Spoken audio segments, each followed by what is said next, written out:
Dear students, I hope you all will be doing well. Dear students, today I am going to cover one of the most important topic, transnational literature, comparative literature and post colonial literature. Dear student, जैसे कि आपको पता है मैंने एक series start की हुई world literature की, जिसमें मैं आज उसका सेकंड टॉपिक कवर करने वाली हूँ कि ट्रांसनेशनल लिटरेचर क्या होता है, कंपैरेटिव लिटरेचर क्या होता है, पोस्ट कॉलोनियल लिटरेचर क्या होता है। ब्रीफली इसको डिस्कस करूँगी। बाकी जब हम इसकी एक एक नॉवल या हम कोई भी प्ले वगैरह पढ़ रहे होंगे तो उसमें मैं आपको डिटेल भी बताऊँगी कि ये पोस्ट कॉलोनियल लिटरेचर है, ये कंपैरेटिव लिटरेचर है और ये ट्रांसनेशनल लिटरेचर है। सो शुरू करते हैं आज की अपनी वीडियो।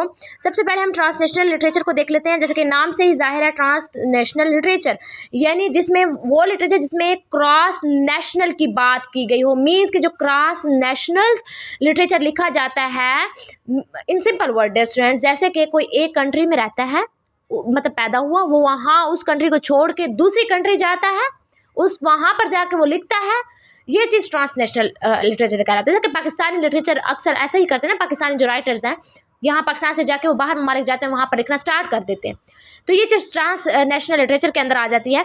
अब जो बंदे ऐसे लिटरेचर लिखते हैं वो मेन जो थीम रखते हैं वो क्या रखते हैं, माइग्रेशन का, डायस्पोरा का, ग्लोबलाइजेशन हो गई, हाइब्रिडिटी हो गई, इस तरह के जो थीम्स हैं वो हमें मिलते हैं। एक्सप्लोर करते हैं कि किस तरह टेक्स्ट जो है और आइडियाज़ जो है वो सर्कुलेट करता है नेशनल बाउंड्रीज़ को बियॉन्ड।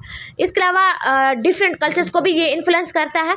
तो ये चीज़ हमारे पास ट्रांसनेशनल लिटरेचर कहलाती है। जैसे कि यहाँ पर एग्जांपल भी दी हुई है, चेमन मेंडा, नेगोजी, एटजी, अमेरिकन, और ये एक्सप्लोर कर रहा है नाइजेरिया और अमेरिका कल्चर इंट्रैक्शंस को। ठीक है, ये जो वर्क है ये अमेरिका कल्चर को, नाइजेरिया कल्चर को एक्सप्लोर कर रहा है।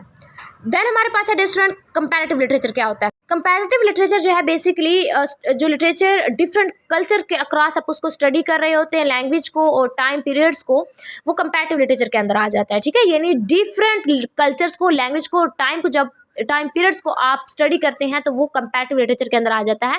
फॉर एग्जांपल, आपने दो लिटरेरी को टेक्स्ट ले लिए, उसका कंपैरिजन किया, उनके अब दो टेक्स्ट एक ही उसके नहीं नेशनल के, मीन्स के आप डिफरेंट उसके ले लेते हैं, तो ये चीज़ जो होगा वो कंपैरेटिव लिटरेचर कहलाएगा, जिसमें थीम, स्टाइल्स और influence across multiple literary traditions को देखा जाता है।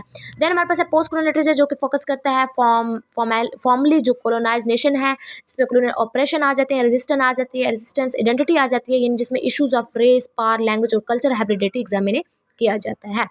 तो ये पोस्ट कॉलोनियल लिटरेचर कहलाता है, यानी जो कि कॉलोनाइज लिखते हैं। सो डियर स्टूडेंट्स, ये शॉर्ट सी video about post colonial literature, transnational literature and comparative literature. I hope आप लोगों को इस छोटी सी वीडियो से ये डिफरेंस समझ में आ गया होगा। Thank you for watching my video. अल्लाह हाफिज़।